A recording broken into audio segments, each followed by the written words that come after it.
Primera entrevista, le damos la bienvenida a Jorge Tayana, que fue ministro de Relaciones Exteriores, Comercio Internacional y Culto de la Nación. También fue ministro de Defensa, justamente del periodo de gobierno que estamos hablando, de los gobiernos de Cristina, del gobierno de Néstor. Después, ya sí, ministro de Defensa. Jorge, bienvenido. Úrsula Asta y Leonardo Martín aquí. ¿Cómo le va?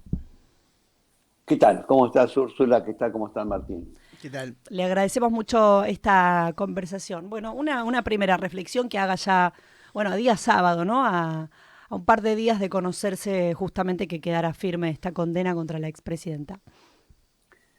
La principal reflexión es que la democracia argentina ha sufrido un descenso en su calidad. Después de 40 años reaparece un instituto o una práctica que ha sido usada por el poder varias veces contra el peronismo, que es la proscripción, la condena de sus dirigentes y la proscripción.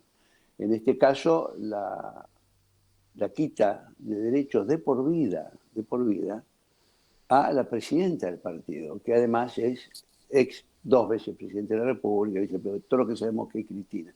Pero lo central es que se proscribe la figura máxima de la oposición. Y esto es un golpe fuerte, no solo a la Administración de Justicia, porque es un juicio que tiene, sabemos, una serie de deficiencias, pero agujeros grandes como una casa, sino que instaura algo que en la Argentina no vivíamos de hace varias décadas atrás. Y la otra vez que hubo proscripción, la proscripción del 55, 56 al peronismo y a Perón, fue una proscripción que trajo consecuencias muy negativas para el país. Revueltas, levantamientos, fusilamientos, golpes de Estado, una decadencia extraordinaria y formas diversas de gobiernos autoritarios, proscriptivos o dictatoriales. El retorno de esa práctica y el festejo por los mismos que habían avalado esa práctica hace 60 años es penoso y es una muestra que la élite en la Argentina y buena parte del sistema político tradicional y los que administran justicia, nada han aprendido en medio siglo de los enfrentamientos que hemos tenido los argentinos, ¿no? Así que eso es una muy mala noticia. No es una cosa aislada, estamos viviendo un revival, un renacimiento del autoritarismo de ultraderecha, y Milei expresa eso. Milei expresa en la Argentina la fuerza de la ultraderecha, que ya no es ni siquiera esa derecha tradicional conservadora que habíamos tenido en la Argentina, sino que es una ultraderecha más ligada a lo que podríamos pensar es el esquema de Steve Bannon y su construcción de Cambridge Analytica y su manejo muy autoritario y muy golpista de lo que es el poder, y han logrado en la Argentina tener un señor que dice que, como presidente, que es el jefe del Estado, que dice que él es el topo que viene a destruir el Estado. Claro. Hemos puesto el zorro a cuidar el gallinero. Tayana, ¿qué tal? Lo saluda Leonardo Martín. ¿Qué tal, ¿Qué, qué, Leonardo? qué condiciones ve? Un poco ahí lo explicaba, pero para profundizar en por qué se animan a cruzar esta frontera ya, después de tantos años, después de más de 40 años de democracia, de cruzar esta frontera, de proscribir, de encarcelar a una expresidenta en una causa que claramente tiene un tinte político. Bueno, podríamos empezar de lo general a lo particular. Primero porque hay en los países llamados occidentales, en Europa, en América Latina, sobre todo, hay una crisis de la representatividad democrática y de la democracia que supimos obtener en las transiciones que se hicieron cerca del fin de la Guerra Fría o cerca del fin de los regímenes de seguridad nacional. Sí. Esa democracia ha perdido peso, ha perdido frescura, porque tiene incumplimientos y porque las fuerzas transformadoras no hemos sabido, en general, o no hemos podido transformar las sociedades de una manera que mantuvieran el apoyo y el aliento de aquellos que esperan una sociedad más justa y que creen que eso es posible. La verdad es que estamos en un mundo donde se ha disparado la desigualdad, o sea, la revolución tecnológica que vivimos, que quizás es el dato más importante, y desde hace varias décadas, que sigue y que continúa. Hace 5 años hablábamos de la robótica, ahora hablamos de la inteligencia artificial y estamos comenzando a hablar de la biología sintética. Sí. Entonces sigue esa revolución y eso ha producido un efecto muy particular, que se ha disparado la desigualdad y al mismo tiempo la financiarización ha hecho que los países de América Latina, buena parte de Europa y buena parte de África no tengan posibilidades de un crecimiento sostenido, sino que por el contrario, a pesar de que algunos logran números macroeconómicos que según los expertos en macroeconomía son muy buenos, en realidad lo que sucede es que esos números de macroeconomía van acompañados de un deterioro visible de las condiciones de vida de la gente y en muchos casos de la marginación y del pasaje del trabajador con derechos a la informalidad y a la pérdida de derechos. Eso es lo que está pasando. Y entonces las élites, que son unas élites en parte nuevas, tecnofeudales, como lo llaman algunos, pero todas basadas en una combinación de alta tecnología y financiarización, sienten menos compromiso con esa democracia y creen que se puede avanzar en cristalizar ese nivel de desigualdad y hacerlo aceptable para los países y para las mayorías, ¿no? O sea, la idea de que el estado de bienestar ha sido un sueño inventado por el populismo y que ese sueño tiene que terminar, porque no tiene razón de estar. Ahora, Jorge, un poco, bueno, estos días han sido también de mucha reflexión, ¿no? Con compañeros, compañeras con los que se han cruzado distintas miradas. Y le quiero preguntar en este sentido, ¿cuál cree usted que es el rol del campo popular en la etapa? Porque se habla de la unidad, de las elecciones, de qué endija eventualmente sucede ante esto, pero lo cierto es que, y aquí la pregunta y también su mirada, parecen a veces quedarse cortas algunas cosas. ¿Qué le parece a usted? ¿Qué etapa se abre y cuál debería ser el rol a asumir? Bueno, lo primero es estar convencido que es una etapa distinta. Eso ya se anunciaba en varias cosas, ¿no? En las limitaciones que estaba teniendo la vida cotidiana de la democracia, ¿no? La disminución de la participación, la desesperanza en muchos, el desánimo. El otro día hablaba con un embajador extranjero y me decía que los argentinos parecían, no dijo confundidos, dijo aturdidos, ¿no? Como si... Y me parece que el concepto es bueno. Aturdidos, desconfiando de la democracia, desconfiando de sus liderazgos tradicionales, apostando a este castigo, porque la elección de Milei por parte de la sociedad tiene la idea de un castigo, aunque sea un castigo que también es autoinfligido, ¿no? Pero bueno, basta de todos estos que han hablado mucho y que no han logrado hacer. Lo cierto es que hay un agotamiento y un desarme de los estados de bienestar en todas partes y los movimientos que buscan expresar y representar los intereses populares, en muchos casos no hemos sabido, no hemos podido comprender completamente la etapa nueva y estar a la altura de ello. Yo alguna de estas cosas ya la veía en la campaña y hacía un comentario tipo medio en broma, medio en serio, pero yo decía, bueno, si vos me mandás a mí a una reunión en la campaña de chicos que están en Rappi, que manejan las bicicletas, yo iba a reunir a 40 y me dice, bueno, lo escuchamos y yo iba a decir, bueno, ustedes lo que tienen que hacer, lo primero que tienen que hacer es sindicalizarse, porque ahí les van a defender los derechos. ¿Y qué iba a pasar? Me iban a echar, porque para los chicos de Rappi la idea de la sindicalización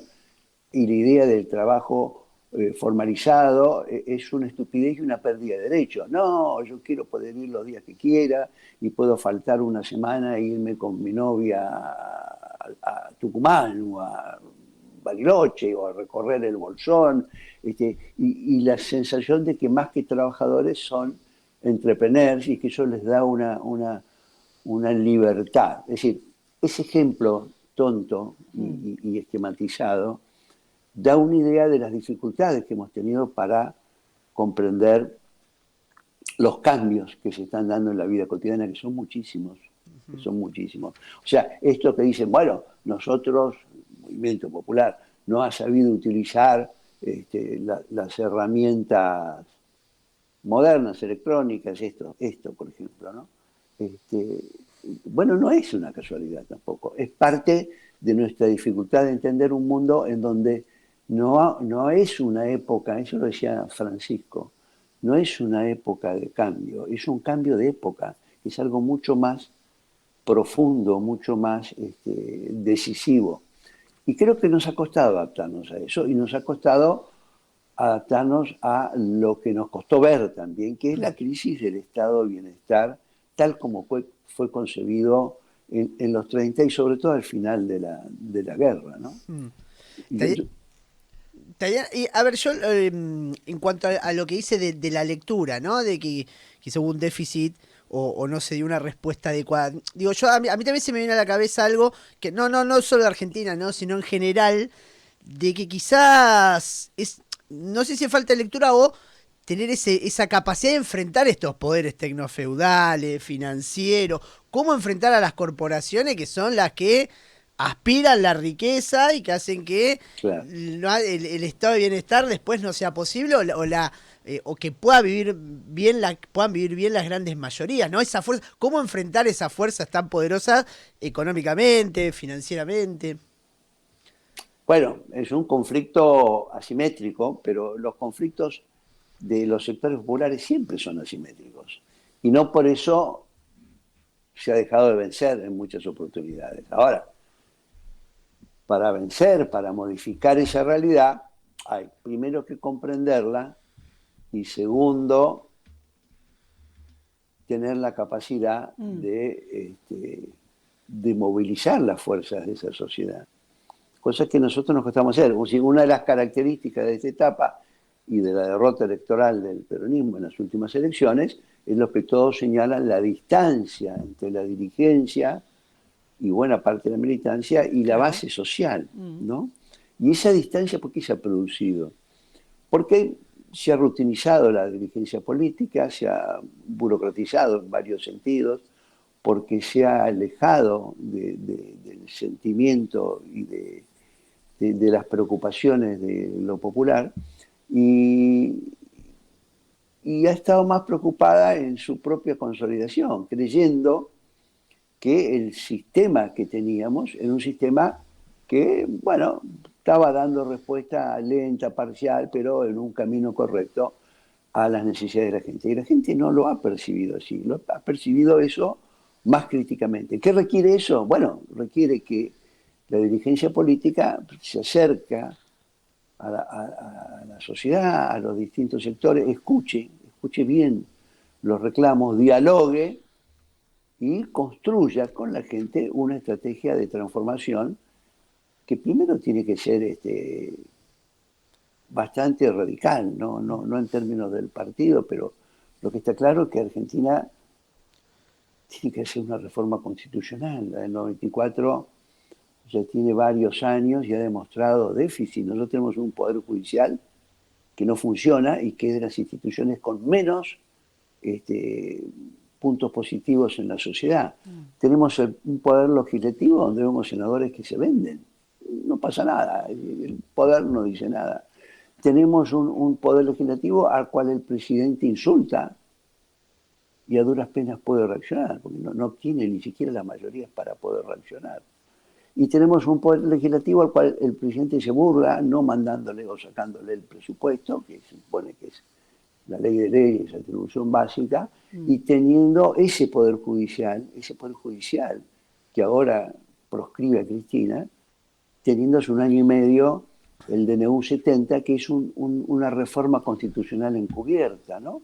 que elimina más de 80 leyes por decreto, claro, y modifica más de 800 leyes por decreto. Entonces, más de 300, perdón, por decreto. Entonces, y tenemos un ejecutivo en el cual el jefe de Estado, el jefe del Estado, de toda la representación argentina, que es jefe de Estado y es jefe de gobierno, porque somos un sistema presidencialista, a pesar de la jefatura de gabinete, dice que él es un topo que viene a destruir el Estado. Y no hay un fiscal, un juez que diga, pero señor, usted no puede hacer eso es un delito, usted ha jurado defender la administración pública, defender los intereses generales. Bueno, eso no tiene ninguna importancia. Entonces, todo eso también implica que una propuesta que surja tiene que ser una propuesta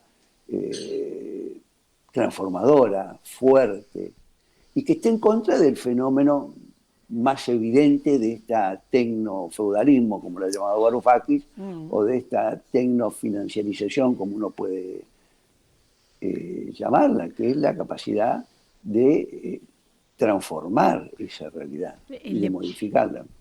¿Ve esa propuesta transformadora cerca, en un corto plazo? Hay que construirla. Hay algunas puntas, ¿eh? Hay gente que se reúne, hay equipos jóvenes, hay jóvenes que están despertando. Las nuevas generaciones hay que ver, por ejemplo, acá, estoy hablando de Buenos Aires, que es lo que he estado viendo los últimos días, y por ejemplo, cuando uno ve los secundarios, bueno, los secundarios que han sido tomados como reacción ante lo que es una canallada que es la condena a Cristina, son los mejores. Son los mejores secundarios desde el Lenguas Vivas hasta el Buenos Aires, hasta el Pellegrini, hasta tales escuelas. Las mejores escuelas son las que han sido tomadas o tienen reacción de ese alumnado chico. Eso quiere decir que hay un movimiento en las nuevas generaciones que es poderoso, hay que encauzarlo y hay que hacerlo avanzar en la realidad, pero tenemos que tener una dirigencia dispuesta a escuchar y a proponer con audacia. Esto no va a solucionarse, desde mi punto de vista, simplemente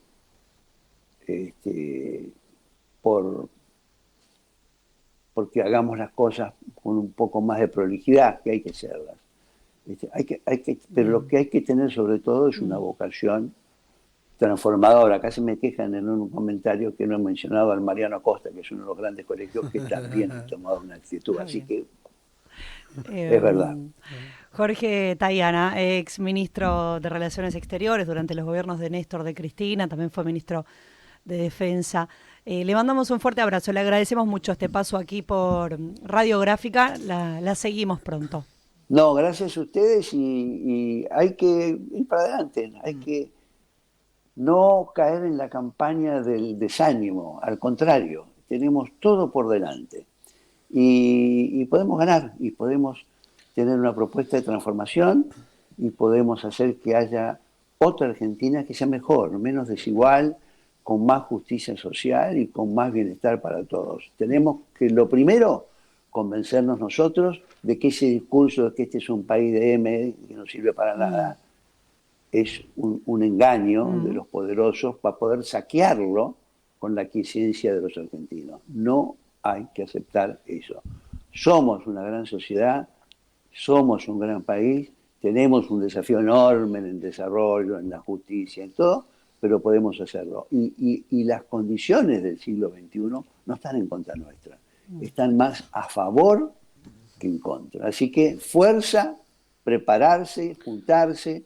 Ya hay como un archipiélago de sectores que reaccionan, que se movilizan, que responden a las barbaridades y arbitrariedades que comete el poder, y eso hay que ir juntándolo, coordinándolo y sumando uno a uno los esfuerzos. Esa es una tarea para todos y por supuesto para los medios como Radiográfica, que tanto ayuda a reflexionar y a organizar el movimiento popular. Le mandamos un Gracias fuerte a todos. abrazo. Muchísimas gracias, Jorge. No, gracias a usted. Es Jorge Tayana. Él fue ministro de Relaciones Exteriores. Conversábamos con él al inicio del programa. Hoy cambiamos un poquito el formato porque vamos a ir presentando distintas entrevistas.